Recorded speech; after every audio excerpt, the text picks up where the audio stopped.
Hello दोस्तों, stock market learning video series की चौथी वीडियो में आपका स्वागत है। पिछले वीडियो में हम लोगों ने कैंडल्स के बारे में पढ़ा था। कैंडल्स का फॉर्मेशन कैसे होता है, कैंडल कैसे बनता है। उस क्रम में हम लोगों ने देखा था कि कैंडल का फॉर्मेशन होने के लिए, किसी भी कैंडल को बनने के लिए जो प्राइस होता है उसका 4 डेटा हमें बहुत ही ज़्यादा इम्पोर्टेंट होता है। वो 4 डेटा अपने पास अगर रहते हैं तो हम आराम से एक कैंडल्स को फॉर्म कर सकते हैं, बना सकते हैं। वो 4 डेटा में से ओपनिंग प्राइस, क्लोजिंग प्राइस और उस टाइम फ्रेम का हाई प्राइस और लो प्राइस, ये 4 अगर डेटा हमारे पास हो जाएँ तो किसी भी कैंडल्स को हम बना सकते हैं, बशर्ते वो कैंडल्स का बनाने के लिए चारों डेटा अपने पास हों। अब इसी क्रम में हम लोगों ने देखा था कि ऊपर का ये एक टेल के जैसा पार्ट है जिसको अपर शैडो बोला जाता है। नीचे में एक ये टेल जैसा पार्ट है, इसको लोअर शैडो बोला जाता है। ये पूरा ओपन और क्लोज का जो प्राइस के मिड का जो पार्ट है कैंडल का, उसको रियल बॉडी बोला जाता है। यहाँ तक हम लोगों ने अच्छे से समझ लिया था। इसके बाद हम लोग देखेंगे कि कैंडल्स 2 प्रकार के होते हैं, एक बियरिश कैंडल और दूसरा बुलिश कैंडल। बियरिश कैंडल यानी जिसको हम लोग जनरली रेड कलर से दिखाते हैं, और बुलिश कैंडल जिसको हम लोग जनरली ग्रीन कलर से दिखाते हैं। दोनों में ज़्यादा कुछ डिफरेंसेस नहीं है, सेम दोनों कैंडल का फॉर्मेशन सेम है। केवल ओपनिंग और क्लोजिंग प्राइस में डिफरेंसेस होते हैं।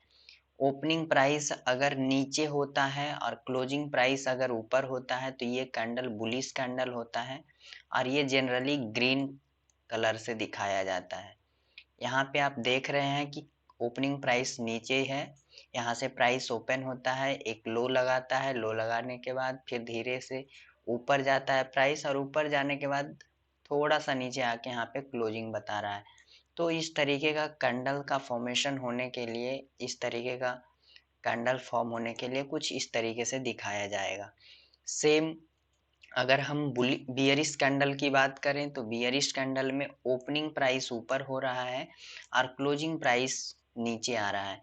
यानी ओपनिंग प्राइस होने के बाद कुछ एक हाई लगाया होगा मार्केट ने, मार्केट हाई लगाने के बाद फिर वहां से नीचे आ गया होगा, और आने के बाद एक लो लगा करके फिर थोड़ा ऊपर जा करके क्लोज किया, तो कुछ इस तरीके का कैंडल फॉर्म होके आ गया। तो ये बुलिश और बियरिश कैंडल जो कि रेड और ग्रीन के कलर से दिखाए जाते हैं। इसका अपना आप देख सकते हो कि ग्रीन कैंडल है मतलब नीचे से ऊपर गया है, रेड कैंडल है मतलब ऊपर से नीचे, यानी रेड अलर्ट आपको मिल रहा है, प्राइस नीचे जाने वाला है। अगर हम बात करें कि कैंडल का इम्पोर्टेंस क्या है, तो कैंडल का इम्पोर्टेंस हमारे लिए बहुत ही ज़्यादा है। सबसे पहली बात होती है कि कैंडल्स हमें मार्केट का सेंटिमेंट देने का काम करता है। कैंडल्स को देख करके हम मार्केट का सेंटिमेंट पता कर सकते हैं। कैंडल की बॉडी, कैंडल का विक या फिर कैंडल का कलर, ये सारी चीज़ों को देख करके मार्केट का सेंटिमेंट को पता किया जा सकता है। स्ट्रेंथ बताया जा सकता है कि मार्केट का क्या स्ट्रेंथ है, ट्रेंड में कहाँ तक ये मार्केट और जा सकता है। इस तरीके से कैंडल्स के आधार पे हम फाइंड कर सकते हैं। कैंडल हमें रिवर्सल पॉइंट देने का काम करता है कि कहाँ से मार्केट रिवर्स हो सकता है, ये भी बताने का काम करता है। अगर हम बात करें रिट्रेसमेंट, तो कैंडल हमें एक रिट्रेसमेंट देने का भी काम करता है, बताने का काम करता है कि यहाँ से रिट्रेस हो सकता है। अगर हम बात करें तो एक ये एंट्री और एग्जिट भी बताने का काम करता है। Sentiment, strength of trend, reversal point और रिट्रेसमेंट, ये सारी चीज़ों को बताने का काम करता है कैंडल। इसलिए कैंडल का अलग अलग टाइप्स को रीड करना हमारे लिए इम्पोर्टेंट हो जाता है। अगर हम बात करें तो इसका 5 प्रिंसिपल क्या है, तो ये जो कैंडल होता है ये हमेशा equal not all single are equal significant, मतलब सभी टाइप के कैंडल एक ही जैसा नहीं हो सकते हैं। इसका जो कैंडल्स का जो फॉर्मेशन होता है वो डिपेंड करता है उसके बिक पे, बॉडी पे, कैंडल का साइज पे, कैंडल का कलर पे। अगर हम बात करें तो ये स्ट्रेंथ बताता है, फॉल्स सिग्नल भी दे सकता है, उससे भी हमें बचना होगा। इसके लिए हमें और दूसरे चीज़ों को भी इस्तेमाल करना होगा। कंफर्मेशन देता है, ये सारी चीज़ें ये देने का हमें काम करता है। अगर हम बात करें कि कैंडल्स में हम लोग पढ़ेंगे क्या, तो कैंडल्स में हम लोग बहुत सारे टाइप्स का कैंडल पढ़ेंगे, जिसमें सबसे पहले हम लोग सिंगल कैंडल पैटर्न्स पढ़ेंगे। उसके अंतर्गत आ जाएगा doji, hammer, hanging man, inverted hammer, shooting star, spinning top, marubozu. अगर हम डबल कैंडल पैटर्न्स की बात करें तो इसमें आ जाएगा piercing line pattern, dark cloud, bullish engulfing, bearish engulfing, bearish हरामी, बुलिश हरामी, ट्वीजर बॉटम और ट्वीजर टॉप।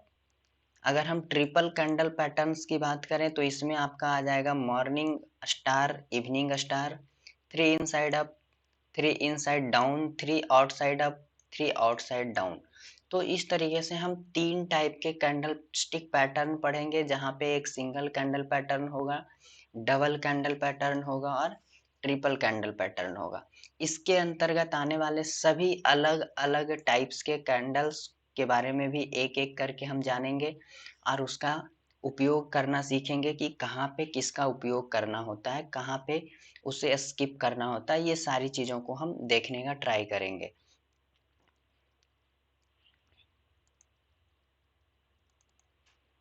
अगर हम सिंगल कैंडलस्टिक में आए तो सबसे पहला जो हम लोगों ने देखा था वो अपने को पढ़ना था दोजी। दोजी 3 टाइप्स का होता है, gravestone doji, dragonfly doji, long legged doji. ये 3 टाइप्स के दोजी होते हैं, जिसका अलग अलग अपना सिग्निफिकेंट है और उसको हम यहाँ पे जानने का कोशिश करते हैं। तो सबसे पहला अगर हम बात करें तो वो है ग्रेवस्टोन दोजी। ग्रेवस्टोन दोजी वैसा कैंडल होता है जिसमें ओपनिंग प्राइस, क्लोजिंग प्राइस और लो, ये तीनों प्राइस ऑलमोस्ट इक्वल होते हैं। एग्जैक्ट इक्वल नहीं भी हो सकते हैं, लेकिन ऑलमोस्ट मान के चलेंगे कि इक्वल होते हैं। तो वैसे कैंडल ग्रेवस्टोन दोजी कहलाता है जब उसका अपर शैडो बड़ा हो, बड़ी हो, बहुत बड़ी हो, कैंडल की बॉडी के सापेक्ष में बहुत ही ज्यादा बड़ी हो, तो उसमें इसको ग्रेवस्टेन दोजी के नाम से बोलेंगे। इस तरीके का कुछ ये दिखेगा और ये चार्ट पे जब कभी भी हाई वॉल्यूम के साथ एटलीस्ट 30 कैंडल के बाद हाई पे दिखता है, तो हम यहाँ पे नेक्स्ट कैंडल अगर इसके क्लोजिंग नीचे के लो प्राइस से, क्लोजिंग प्राइस से नीचे जा करके कैंडल ट्रेड करना स्टार्ट करता है, क्लोज करता है, तो हम सेलिंग का पोजीशन बनाते हैं और यहाँ पे एक अच्छा रिवर्सल ट्रेंड देखने को मिलता है। ये दोजी पैटर्न्स जो है रिवर्सल पैटर्न है, किसी भी ट्रेंड को रिवर्स करने का काम करता है। ग्रेवस्टेन दोजी रिवर्सल टाइप का पैटर्न है और ये हमेशा अगर ग्रेवस्टोन दोजी है तो ये अगर हाई पे बनता है तभी हमारे काम का है। जैसे एग्जांपल अगर हम देखें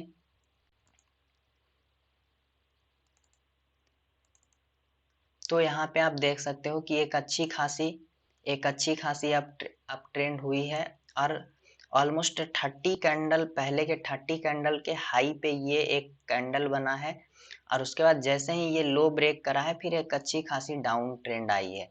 तो इस तरीके से ग्रेवस्टोन दोजी का आप उपयोग कर सकते हो कि जब ये कैंडल, आप यहाँ पे वॉल्यूम भी देख सकते हो कि पिछले 2-3 दिनों का वॉल्यूम से ज्यादा वॉल्यूम के साथ ये कैंडल बनी थी। तो ये एक रिवर्सल का ट्रेंड, रिवर्सल का सिंबल है और यहाँ से प्राइस नीचे आ सकता है। अगर हम बात करें दूसरे एग्जाम्पल की तो आप देख सकते हो कि यहाँ पे कैंडल्स बहुत अच्छी खासी अप ट्रेंड में थी और ऑलमोस्ट 30 के बाद ही ये टॉप पे कैंडल बनी है और वहां से लो ब्रेक करके फिर एक नीचे का ट्रेंड देखने को मिला है। तो यहाँ पे भी आप देख सकते हो कि एक अच्छी खासी अप ट्रेंड के बाद प्राइस 30 डे कैंडल के आसपास, प्रीवियस 30 कैंडल के आसपास हाई पे बना है और उसका लो ब्रेक होने के बाद हम लोग एंट्री कर सकते हैं। ये सेल हमारा ये टॉप का रखना चाहिए और यहाँ पे एंट्री लेकर के फिर ये अपना टारगेट यहाँ पे आपको देता हुआ दिख रहा है। तो इस तरीके से ये पूरा का पूरा आप इसको समझ सकते हो। एक और एग्जांपल अगर हम देखना चाहें तो यहाँ पे हम देख सकते हैं कि यहाँ पे भी सेम एक अच्छी खासी अप ट्रेंड आई है। अप ट्रेंड आने के बाद ये टॉप के आसपास बना है।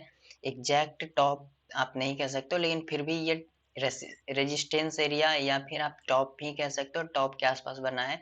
और जब इसके नीचे कैंडल सस्टेन करना स्टार्ट करा, आपको सेलिंग देखने को मिला और अच्छी खासी सेलिंग आई यहाँ पे। तो इस तरीके से आपका जो ग्रेव स्टोन दोजी है ये हमेशा रेसिस्टेंस एरिया में बनता है। रेसिस्टेंस एरिया में हमेशा बनता है, तो ये हमारे लिए यूजफुल होता है। अगर ये कहीं बीच में बन रहा है तो ये हमारे किसी काम का नहीं होता है। ट्रेंड के बीच में अगर ये बन रहा है तो हमारे किसी काम का नहीं है। इसे जब भी ये हमारे काम का हो सकता है जब ये रेसिस्टेंस एरिया में आकर के फॉर्मेशन करे, अपना फॉर्म ये कैंडल बने। अगर हम ड्रैगन फ्लाई दोजी की बात करें तो आप यहाँ पे समझ सकते हो कि इसका सेम ग्रेव स्टोन दोजी का उल्टा है ये। इसमें क्या हो रहा है, लोअर शैडो बड़ा है, ओपनिंग प्राइस, क्लोजिंग प्राइस और हाई प्राइस ये तीनों ऑलमोस्ट इक्वल हैं, तो ये ड्रैगन फ्लाई दोजी होंगे। इसमें लॉन्ग लोअर शैडो होगा। इस जब ये कैंडल फॉर्म हो रहा हो, इस दिन का वॉल्यूम पिछले दिन के वॉल्यूम से हाई होना चाहिए, ज्यादा होना चाहिए। और ये कैंडल ऑलमोस्ट प्रीवियस 30 कैंडल्स के बाद लो पे बनना चाहिए, प्रीवियस 30 कैंडल के लो पे बनना चाहिए और ये सपोर्ट एरिया में फॉर्म होना चाहिए। इस तरीके का कैंडल अगर सपोर्ट एरिया में फॉर्म होता है तो जब कभी भी इस कैंडल के हाई को ब्रेक करके आगे कोई कैंडल फॉर्म होती है, वहां पे हम बाई करते हैं और हमारा ट्रेंड यहाँ से रिवर्स हो जाता है। ये कैंडल जब भी बनता है एक अच्छी खासी डाउन ट्रेंड के बाद बनता है। एक अच्छी खासी डाउन ट्रेंड हो जाती है, उसके बाद ये कैंडल फॉर्म होता है और यहाँ से फिर प्राइस रिवर्स होने का चांसेस बहुत ही ज्यादा होता है। आइए इसका एग्जांपल देखते हैं। अगर एग्जांपल की बात करें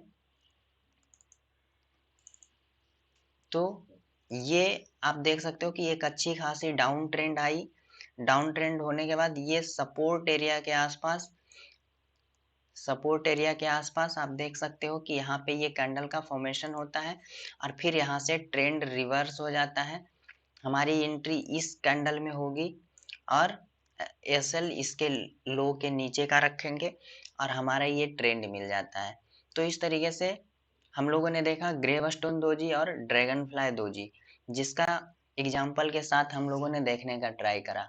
अब आप इसे चार्ट पे देख सकते हो। चार्ट पे देखने के बाद आप इस पे ढूंढने का प्रयास करो, देखने का प्रयास करो कि चार्ट पे ये दिखता कैसा है, काम कैसे करता है।